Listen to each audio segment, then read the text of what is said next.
Πείτε μου, αλλά το έχασα για άλλη μια φορά. Το μάθημα της γλώσσας γίνεται αργά κάθε Τρίτη. Έτσι περπατάω μέχρι το σπίτι. Δεν με πειράζει όμως, γιατί μ' αρέσει το μάθημα της γλώσσας. Μ' αρέσει επίσης να διαβάζω και ιστορίες τρόμου. Και η επιστροφή στο σπίτι δεν είναι τόσο κακή, συνήθως. Προσοχή τη νύχτα με την παντσέλη μου.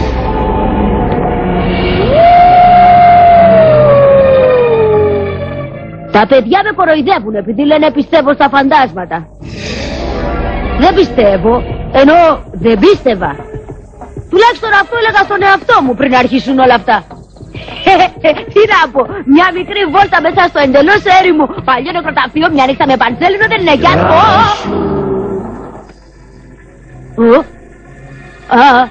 Γεια, μήπως μίλησε κανείς?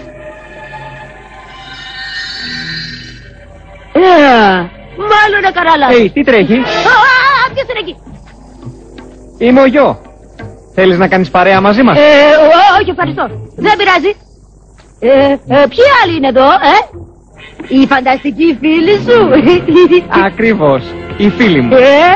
Κοίτα, πες γεια.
Ο Σαμάνος πρίγκιπας.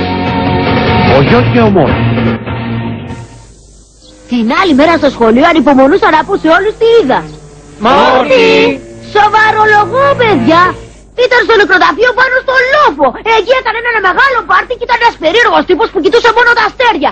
Ένας άλλος που μοιάζε με φάντασμα σαμουράκι. Μορτί, διάβασες για το τεστ της φυσικής?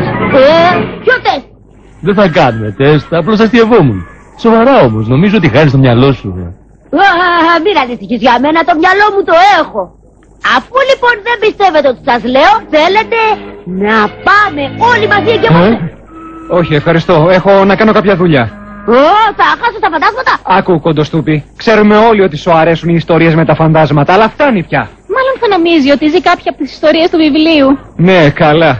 Κοντοστούπι, θυμάσαι πως την έλεγαν αυτή την ιστορία? Θα ήθελα να τη διαβάσω. Ακούγεται πολύ καλή. Το όνομά μου είναι Μόρτιμερ. Συγγνώμη. Και είδα στα αλήθεια φαντάσματα. Έκαναν ένα πάρτι κάτω από τα αστέρια. Εντάξει, σε πιστεύουμε. Δεν λέω ψέματα. Ίσως την άλλη φορά μας καλέσεις και εμάς αυτό το παρτάκι. Δεν ξέρω, ίσως να μην θέλουν ανθρώπους σαν και εμάς. Ζωντανούς. Για καθίστε στις θέσεις σας. Έχουμε πολλά να κάνουμε σήμερα, παιδιά. Θα τους δείξω εγώ. Ξέρω καλά τι είδα χθες το βράδυ.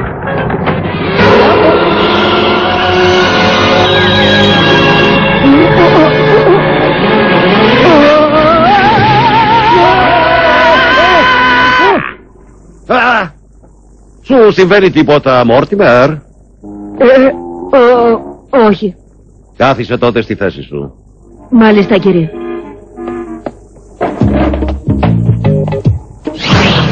Λοιπόν, όπως βλέπετε σήμερα έχουμε έναν καινούργιο μαθητή μαζί μας. Κάποιον που πρέπει να πω ότι χρειάζεται να μάθει τον κώδικα αντισήματος της Ακαδημίας μας. Από εδώ, ο Γιο.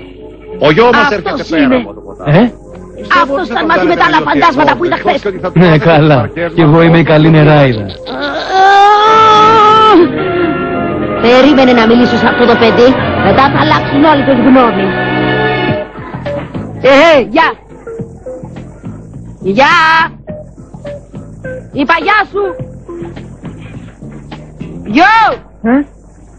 Τι συμβαίνει, με θυμήθηκες έτσι? Χθες το βράδυ στο νεκροταφείο Συγγνώμη, είμαι νέος εδώ. Καλή προσπάθεια, Κοντούλη, αλλά δεν φαίνεται να ήταν στο πάρτι σου. Αφού ήταν καλεσμένα μόνο φαντάσματα, σωστά. Σωστά.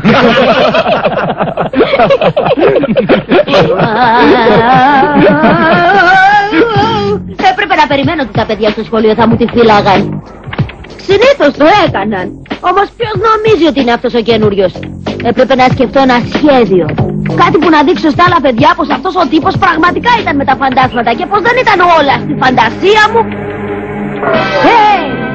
Ξέρω πως θα τον ξεσκεπάσω. Θα τον ακολουθώ όπου κι αν πηγαίνει και όταν αρχίσει να κάνει παρέα με τους φίλους του τα φαντάσματα θα φωνάξω τα παιδιά.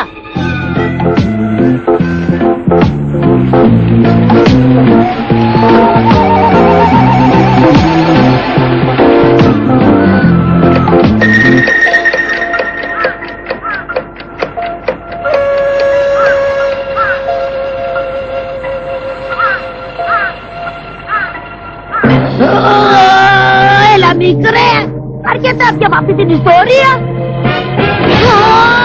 Να τελειώσω μαζί σου, τότε θα έπιεσαι να μην έχεις γνωρίσει ποτέ. Εδώ είμαστε. Είναι τόσο όμορφη μέρα που θα μπορούσα να κάθομαι εδώ και να κοιτάζω το ποταμάκι όλο το απόγευμα. Εγώ Μοφάκη!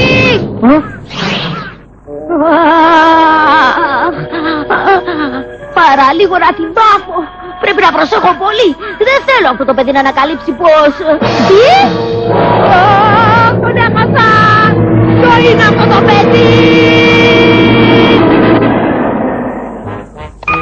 Εντάξει, καλά. Το φαντασματάκι μπορεί να τα κατάφερε να μου ξεφύγει απόψε. Ξέρω όμως που συχνάζει τα βράδια. Και έχω και την τέλεια κρυψώνα. Προς το παρόν όλα τα παιδιά στο σχολείο νομίζουν πως τρελάθηκα και επινοώ ιστορίες με φαντάσματα. Θα δούμε όμως αύριο το πρωί ποιος τρελάθηκε. Αλήθεια? Και γιατί δεν του έδωσε κανείς ένα μάθημα? Δεν φαίνονταν πως έκανε κάτι πολύ κακό, ήταν απλώς ένας μελιστάλας. Ναι, μπορεί να μην ξανάρθει ποτέ, Ριό. Εγώ δεν θα ανησυχούσα τόσο γι' αυτό. Ώστε να μην ανησυχώ πολύ γι' αυτό, Ακούστε να σας πω κάτι ανόητη. Κάθε συμμορία πρέπει να έχει ένα δικό της μέρος να μαζεύεται. Εμάς μας έχουν διώξει όλοι από την πόλη. Δεν θα τρέχουμε όμως άλλο πια. Αυτός ο λόφος θα είναι το ιερό μας Χριστούγεννο. Μάγνετ. Βρες εκείνον το μελιστάλακτο και φρόντισε να μάθει τι πρόκειται να πάθει. Έτσι και πατήσει το πόδι του ξανά στο κρυσφύγετό μας.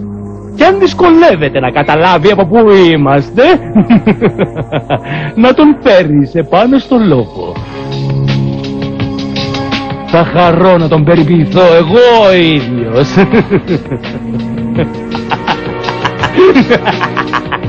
Συγχωρείς Ρίο.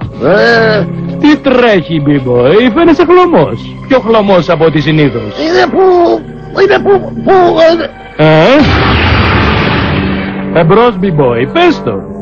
Να, πατάω στην ταφόπλακα του Αμινταμάρου. Ποιος στην ευχή είναι ο Αμινταμάρου? Ποιος στην ευχή ήταν ο Αμινταμάρου, θέλεις να πεις έτσι? Ήταν ένας σπουδαίος πολεμιστής σαμουράι που έζησε πριν 600 χρόνια. Λέει πως εναντιώθηκε στο βασιλιά και τελικά τον κυνήγησαν και τον εκτέλεσαν. Πριν όμως έφαγε 50 από τους καλύτερους πολεμιστές του βασιλιά. Ο Τρίλος λέει πως αυτή η μεγάλη ταφόπλακα που πατάς κρατάει το πνεύμα του μέσα στη γη. Και λοιπόν... Θα σου πω αμέσως. Μπορεί να ελευθερώσει.